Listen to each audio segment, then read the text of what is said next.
In the event of cataclysm, what single piece of scientific knowledge would you transmit to future generations? Richard Feynman, my personal nemesis, had it very clear.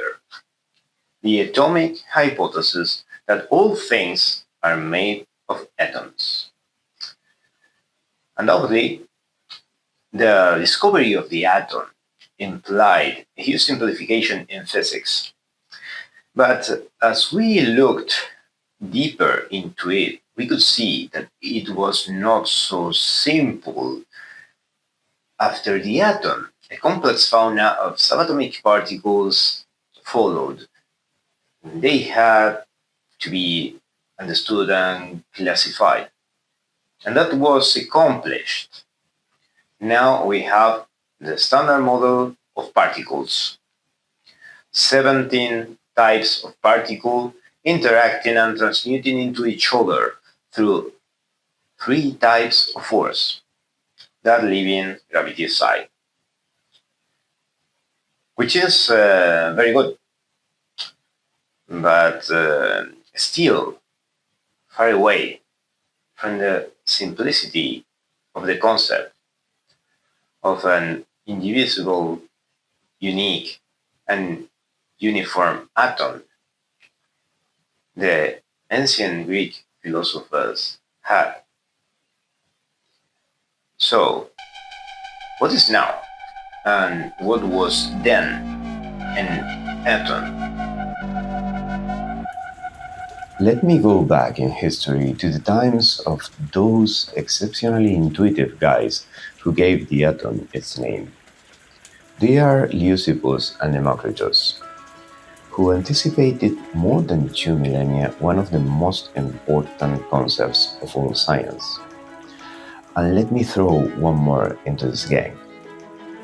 Anaxagoras of Clazomen, who, although not an atomist, achieved a visionary abstraction of reality we might not have been able to fully grasp today. What we know of their thinking might have come to us more or less distorted. We know that their positions about the divisibility of matter were conflicting, but you can also doubt that they even called matter the same as we do now. What strikes me most is that none of them needed space or time as a fundamental ingredient of reality. For the atomist, there are only atoms and emptiness, but that emptiness could not be the empty space Newton would have thought of. In any case, what is interesting is that their reasoning to reach the conclusions that atoms must exist is based on the divisibility of all things that have magnitude. But time and space also have magnitude. Anaxagoras, on the other hand, had his own components of reality, spermata or seeds, and he added to them the nous, an ordering principle that you could understand as a rule for ordering things in time and space, but that could also be all bias. The same mental trap could be at the bottom of Feynman's words in the sentence I've mentioned. All things are made of atoms. So, time and space as well.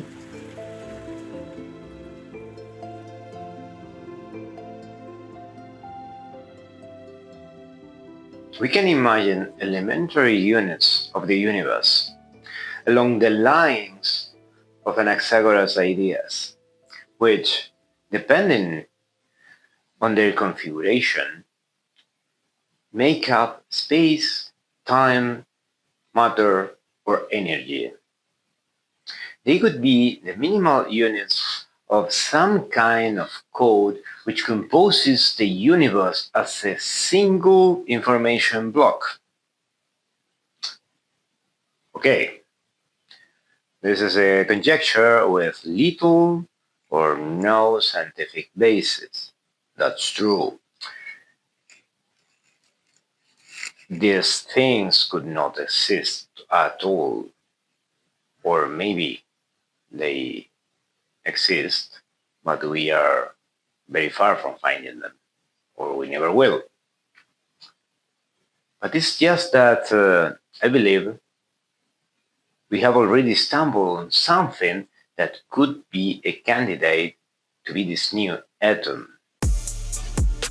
It was in 1922 when they saw these things for the first time. If not them, then their shadows. Those of the primordial bits of nature captured on a screen, spins. I'm talking about CERN and Gerlach and their experiment.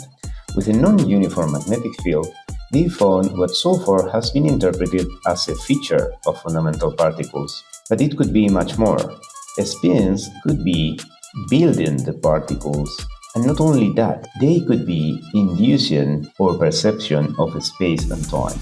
Not now, but soon, I hope to make another video to explain why I believe that the spins could be acting as the ones and zeros with which the universe is written, and also try to get some insight into how.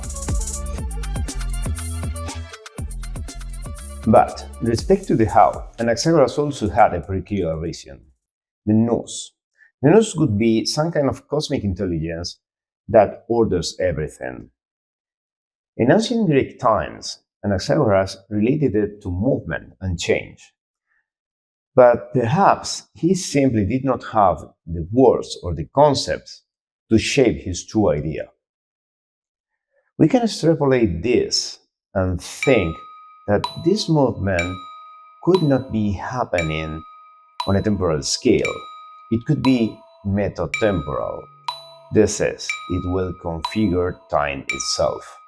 So Anaxagoras in his time could not best determine the true nature of the nous. But now we have new concepts that fit very well into it. For me, the nous must translate into some mathematical principle that remains above all else. So, building the fractal maze, I will use a couple of translations of his concepts. Spermata seeds or memorisms will be spins, while the nous will be the least action principle.